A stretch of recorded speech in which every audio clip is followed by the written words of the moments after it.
How's it going, everyone? Today I'm excited to bring you a review on a more expensive reel. As you know, in this channel, I am a budget fisherman through and through. However, this reel here was on sale because it's an outgoing model of the PFlueger President XT. They just came out this year with the new PFlueger President XT, which looks a little bit different, has a couple different components on it.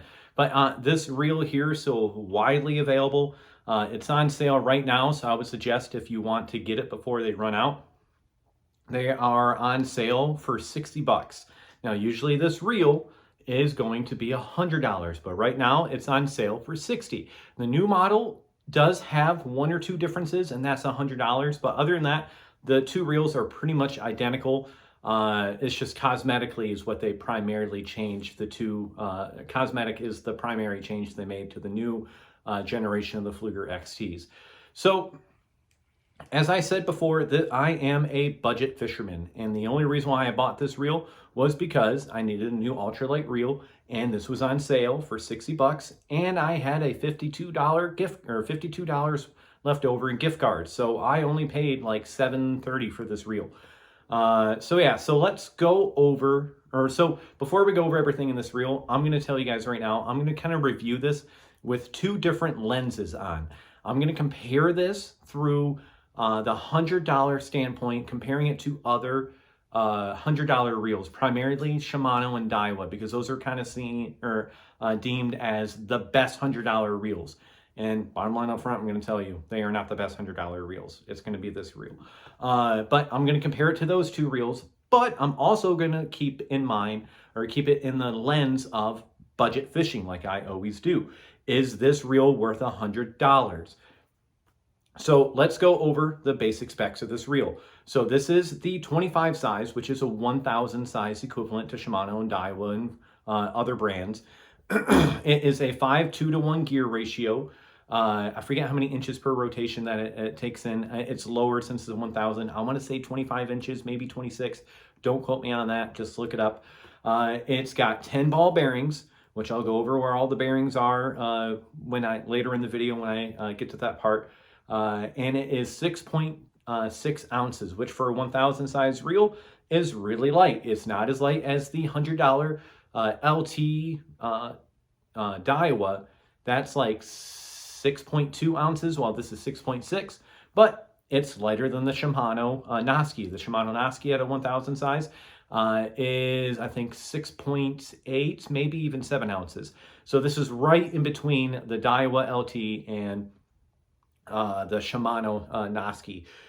Me personally, I would never buy a Daiwa that's in the LT line because, as I've said in my other videos, that is a low density graphite and it's not good. They can break in cold weather. I just don't trust it.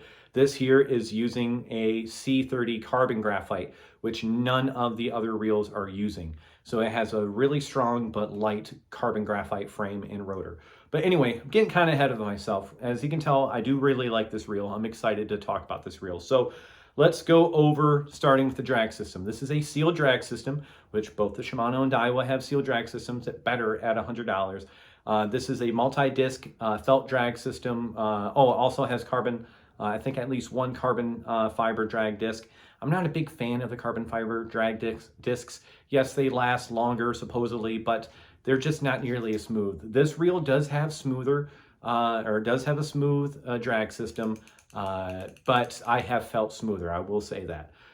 It also, 6 pound, I already said 6 pound. So that's the drag system. The drag clicker sounds pretty good. Not the best sounding drag system I've ever heard, but it's more than good enough. So that's the drag. Let's go into the spool. This is a double anodized aluminum spool that is ported. I don't know if it pops up, if you can see what the design of the ports are. It's the American flag. A little cheesy there, PFlueger, but I mean, I don't mind it. I like it. It takes out a decent amount of weight out of that spool. And it also, according to marketing, it more evenly distributes the air outward versus downward, which supposedly reduces the resistance of your reel as you are spinning it. So that's the spool. Let's move on to, oh, also too, when it comes to the spool, to have a ported spool, you have to spend around $130, so $30 more than this reel to get that with Shimano. Daiwa, I think their $100 reel, the Exceller, has ported spool too. So those are pretty equivalent, but for Shimano, you got to pay more. Now let's go into the bail system. This is a thick aluminum one-piece bail wire. For when you compare this to Shimano and Daiwa, you got to spend a minimum of $200 to get that.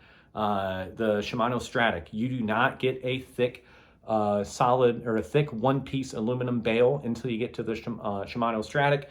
Then when it comes to Daiwa, I forget the name of the reel, but they're $150 reel. So you get a good high quality feature at $50 to $100 cheaper versus the Shimano and Daiwa equivalents. Then again, oversized line roller, same exact situation there. You got to spend $200 on the Stratic to get that, and then $150 for the Daiwa reel. That's $150. This also has a brass covered ball bearing inside that oversized line roller. Then it has a clicking piston bail system. It better, or at $100. If you don't have a piston clicking bail system at $100, you're ripping your customers off. Both Shimano and Daiwa offer that too. Then let's get into the crank arm. This is where PFlueger kind of went crazy, and I think there's a reason why they're not offering this on their newest generation of the PFlueger President XT. This is a direct connect crank arm, as you can see, and I'll take it off and try to get this closer to you guys so you can see it better. Let me scoot closer for you guys. So as you can see, I don't know how easy it shows up, but this is a very thin aluminum that has strength angles, either 90 degree to 45 to give it strength because it is so thin. But the big point here is that this part right here is a carbon fiber. It's not graphite or carbon fiber graphite. It is just straight carbon fiber. Now that supposedly, well, it is lighter. It's not supposedly. It is a much lighter material than aluminum, and it is just as strong as aluminum, supposedly. That's the supposedly part. The only issue is with carbon fiber, since it is a woven fiber, it is not an alloy. Over time, I'm afraid we'll see people complaining that this carbon fiber crank arm is going to start wearing out and start to bend. I think that's why PFlueger decided to go to a full aluminum crank arm for their next generation. Now, I've had this reel for a month now, and I've caught plenty of panfish on it, bluegills, perch, crappie, and there's no issue with it right now. I have no issue. It's only been a month. We'll see. I've never heard anyone complain about it, but we will see over years and years to come. I will come back, even if I stop making YouTube videos. The one video I will come back to is an update on this carbon fiber crank arm. But Shimano and Daiwa is not offering anything nearly this high a quality. This is the lightest crank arm I've ever felt in my life. It is insane how light this crank arm is. And also too, since it's direct connect, Shimano and Daiwa are not offering direct connect crank arms until you get around $150. Now, Shimano did just come out with that Shimano Sahara last year, the year before, which is an $90 reel. That has a direct connect crank arm, so that's kind of an outlier. But the next reel, the Noski, $100, a Maryville, those are not direct connect crank arms. It's kind of weird. I don't know why Shimano did that, but other than the Sahara, you have to spend a lot more money with Shimano and Daiwa to get this direct connect crank arm. Now, let's go into the knob.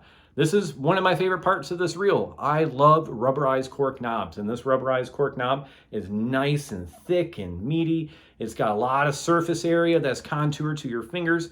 I cannot say that this is better than the equivalent $100 Shimano and Daiwa, because when it comes to knobs, it's really into what your personal preference is.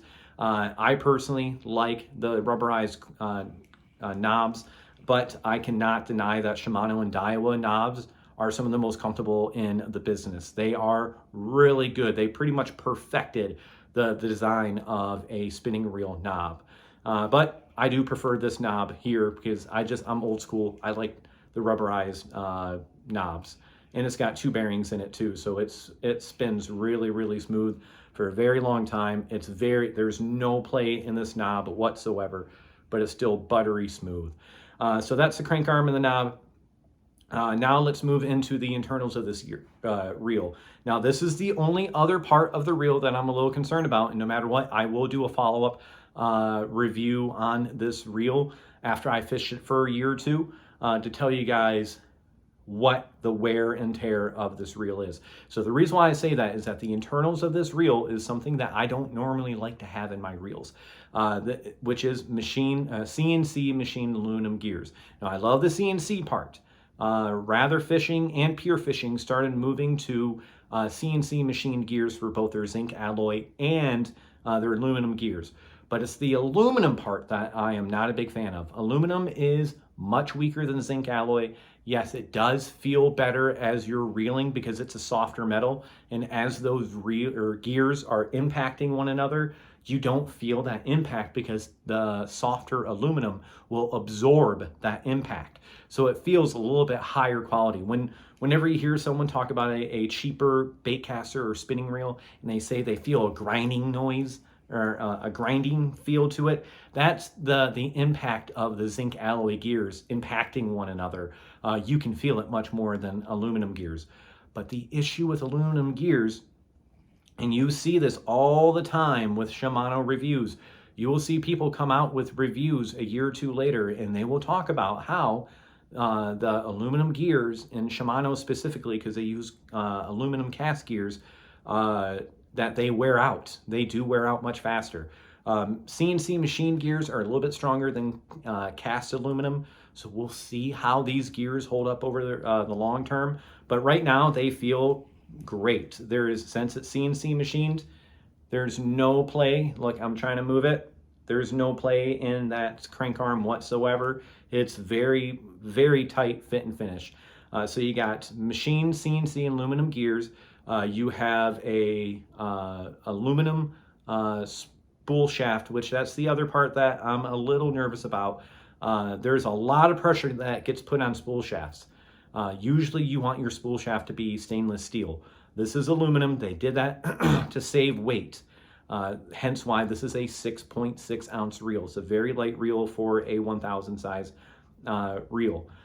So those are the only things internally that I'm a little nervous about, is the internals. It might not hold up for the long term. We'll see. I haven't seen any videos on the PFlueger President XT, like long-term reviews saying that the gears have worn out. It's not determined yet. We'll just have to wait to see. To be determined, right? So that is all the specs of the reel. Now let's talk about, oh no, not to get ahead of myself. Let's talk about the bearings, the placements in this reel. So as I said earlier, this is a 10-ball bearing system. It is a 9+1. So you have 9 bearings and then that 1 anti-reverse bearing. So you have 2 bearings, or you have a bearing on either side of your main drive gears. Then you have a bearing on your oscillation gear, which again, you don't get with Shimano and Iowa at $100. You got to go up to $150 to $200 for that feature. Then you have a bearing below the anti-reverse bearing. That's 3, the anti-reverse bearing, which is 4. Then you have another bearing on top of the anti-reverse bearing. That's 5. Then you have a bearing on your 2 bearings above in your spool shaft, which will aid in how smooth your spool / drag system turns. It's very smooth. The only thing that makes it not as smooth is because it has a carbon fiber drag disc in there. It has multiple felt drag discs, but it has a single carbon fiber drag disc. So you have 2 of those, so that's 7. Then you got your 1 you have your line roller bearing, and then you have 2 bearings in your knob. So you have all the bearings in all the places that you would want bearings to be at. The reason why I love where the bearing placements are here is When you compare it to the $100 Shimano and Daiwa, even up to $200, $300, $400 Stella, this has more bearings, and it has bearings in spots that you, if you would normally buy a Shimano or Daiwa, would be a bushing there. And bearings are always better than bushings. The reason being is that bearings will last much longer. They won't wear down nearly as fast as bushings. And bushings just aren't as smooth as bearings if properly lubricated. There's a reason why whenever you go to those or watch the YouTubers that love to break down reels and maintain them and everything, one in particular is iFish. He always replaces the bushings within his Shimano and Daiwa reels with bearings. Even though he always says, you don't have to do this. Well, why are you then? Why are you replacing all the bushings with bearings? Because you have to. If you want your reel to last the long term, you have to have bearings in those places where there's bushings. He doesn't want to admit that, but you have to have bearings in those areas with bushings. And his channel is a pretty entertaining channel, but I will say he's extremely biased when it comes to Shimano and Daiwa. And I will say for $100, this reel is way better than a Shimano and Daiwa $100 reel. So like I was gonna say earlier, let's go into the lenses. Let's go into the point of view of comparing this to a $100 Shimano and the $100 Daiwa. Everything that I went through on this reel, almost every single feature except for like the piston clicking drag system, the sealed drag system, or bail system, sorry, when it comes to the piston clicking bail system, and the knob. Everything else on this reel is of higher quality. Everything else is of higher quality. And it is a really smooth reel. I cannot understand how anyone would buy a Shimano Noski or the Exceller or whatever, which one's right above the Daiwa Exceller, over this reel. This is by far the best $100 reel on the market when you compare it to Shimano and Daiwa and even the Okuma ITX. The Okuma ITX kind of gives this reel a little run for its money. I think they're pretty comparable. I think the ITX looks a little better than this. Very, very comparable reels. I like both. I don't own an ITX, but I've used them. I love them quite a bit. But I think I would prefer this reel here over the ITX, just barely. So of the $100 reels, looking through that lens, looking through that point of view, this is the better reel. Looking through my budget point of view or the budget lens, this is not worth it. No spinning reel is worth $100. Just none. You do not have to spend $100 to get a good spinning reel, especially when you're at the 2, 3, or 4,000 size. There are so many great reels out there at the 2, 3, and 400 or 1,000 size reels. Ultralight, there's a little bit less to find. There really is a little bit less to find. But this reel here, when you're comparing it to budget reels, it's not worth it. I would say that this reel has one big problem. And that is this reel right here, the PFlueger Tryon. This reel here is just as good for 50 bucks. I would recommend you guys go out and buy this reel for $50 over the $100 President XT. It has 7-ball bearings 25 and up has 7-ball bearings. This is the 20 size, which is the 500 size equivalent, is 5 bearings, but it's got a piston clicking valve system. It's got a nice drag, multi-disc drag system. It's got a aluminum direct connect crank arm. It's not cross hex. It's got a very, very nice rubber knob with PFlueger printed on it. And it's just really, really smooth. And it's got something that I didn't mention, and sorry if you might hear the garbage truck has to be coming in at this time. That's distracted me a little bit. Hopefully it doesn't pick up too much. There's something that this reel offers, if I can get my reel back, that this reel does not. And this is 50 bucks more. Can you see how fast that spool is moving up and down? Now let's compare it to the PFlueger Tryon. Look how much slower that reel is moving up and down, or the spool. This has a slow oscillation gear in it, which means it's going to lay the line much better than that PFlueger President XT. So this has a higher quality component on it versus that PFlueger President. You're gonna have less line twists, you're gonna have less bird nests. It's just a better feature to have. If I were to recommend any ultralight to bass fishing size reels, it's going to be the PFlueger President XT, primarily for ultralight, because this reel has a problem, and it's called the Ozark Trio TX 3000. This is the best budget reel I've ever used. I have probably bought and sold and traded over 40 reels, and nothing compares to this for bass fishing size. And it is only offered in the 3000 size. But for ultralight, nothing is better at the $40, $50 mark than this reel right here. And I would recommend this over any $100 reel. So that's all I have for you guys today. I hope you guys like how I did this review, where I did it through comparing it through a lens, comparing it to other $100 reels, and comparing it to budget fishing reels. Again, it's not a bad reel. It's the best $100 spinning reel that you can get, but it's not the best budget reel that you can possibly get. That, I will say, for ultralight fishing goes to the PFlueger Tryon. So that's all I have for you guys today. I'll see you next time.